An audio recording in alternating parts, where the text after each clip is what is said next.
God, we acknowledge your presence in this place this morning. Amen. I don't know what you came looking for. I don't know what you came expecting, but I believe that if we acknowledge him, he's getting ready to give you exactly what you're standing in the need of. I need a praise church this morning. Y'all are a little bit too quiet for me. I need somebody that's ready for God to move. I need about 3 people who's ready to declare that God is getting ready to shift some things in my life. Why? Because I'm acknowledging him. And he promised that if I acknowledge him, then he would direct the path. Amen. Amen.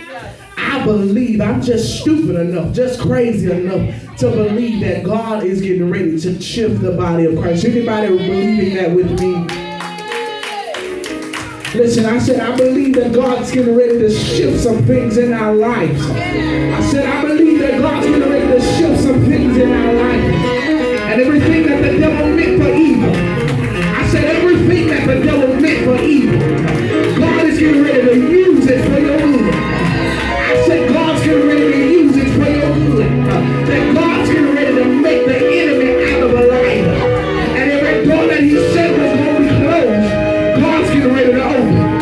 And every door that the enemy trying to open, God's getting ready to close. I believe that miracles are breaking out in your house right now. That your children are being saved right now. That ways are being made. That healing is taking place right now.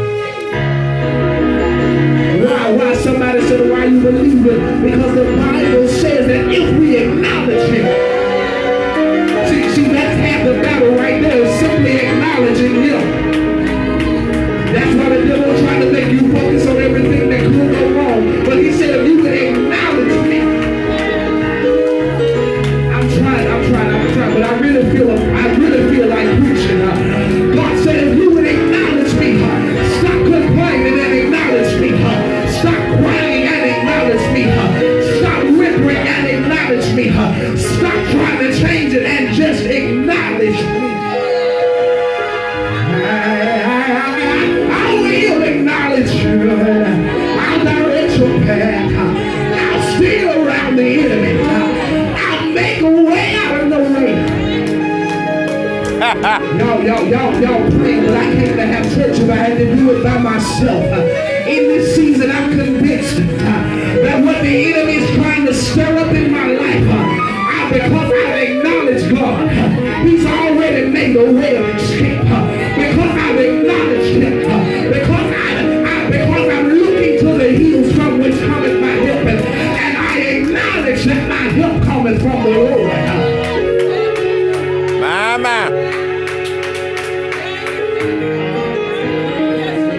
The scripture says, eyes have not seen and ears have not heard. It ain't even entered the hearts of good things that God has prepared for those who will diligently seek, for those who will acknowledge him.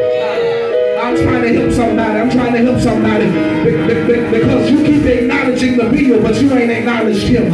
You've acknowledged the disconnect notice, but you ain't acknowledged him. You keep trying to acknowledge the gas tank, but you ain't acknowledged him. Let me help you. See, in your car, there's some service lights that'll come on every now and then, y'all.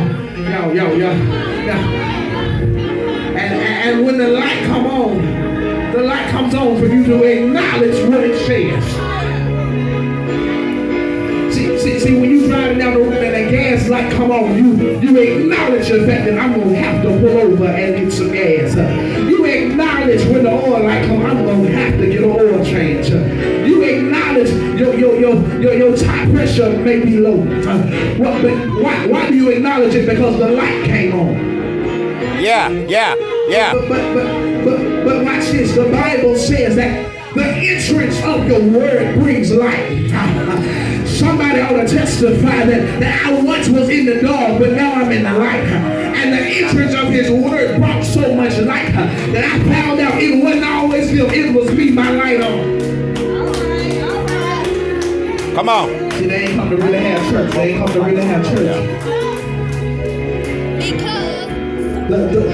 light has to be acknowledged. The Bible says darkness comprehended it not. In other words, The old folks said, this little light of mine, I gotta let it shine. I gotta let it shine. Why? Because I had to acknowledge the light. Come on, All right. I said, the light, I'm getting ready to shine. Yes, sir. Oh, I remember the old folks said, I wonder if the light from the lighthouse, y'all, that's old school. Come on. Shine on me. Y'all remember that? Y'all remember that? In other words, it said, I see the light and I've acknowledged it. Now I needed to do something for me. You got to understand what happens when you acknowledge God. God said, if you acknowledge me, I'll acknowledge you. And many of us have been in situations where we're crying out to God, and God said, but you ain't acknowledged who I am. Now, see, you want to just acknowledge me as your little get rich quick scheme. Y'all ain't saying nothing. Y'all ain't saying, you know, we acknowledge God as long as we want something. We acknowledge God as long as we need something, but are we acknowledging him for who he is? All right. Not what he can give, but who he is. In other words, we don't acknowledge God because he does good. We acknowledge him because he is good. See, it get quiet right there. Because we'll run to God when we want him. But when it's money in the account or when it's food on the table, we forget that he still is Jehovah Rapha. You start thinking, oh, I bought this. No. But my Bible says it is he. All right. Not we ourselves. All right. So God, in this place, we acknowledge you. We acknowledge your presence. We surrender. We make the sacrifice of praise to you in this house today. Amen. Amen. I believe that there is indeed a word from the Lord. I promise you, I'm not going to be before you long. As a matter of fact, I want y'all to help me stay up here for about a good 25 minutes. Can y'all help me do that? Amen. Can y'all give me just 25 minutes? If I go over, I need somebody to stand up, shake your head, shake your hand, do something, and say, sir, your time is up. Amen. Can y'all do that for me? Amen. All right. If you have your Bibles, I want you to go with me to the book of 2 Corinthians, the 10th chapter. 2 Corinthians, the 10th chapter. This morning, I'm elated to stand before you to give honor to Pastor Allen, the shepherd of this flock, the pastor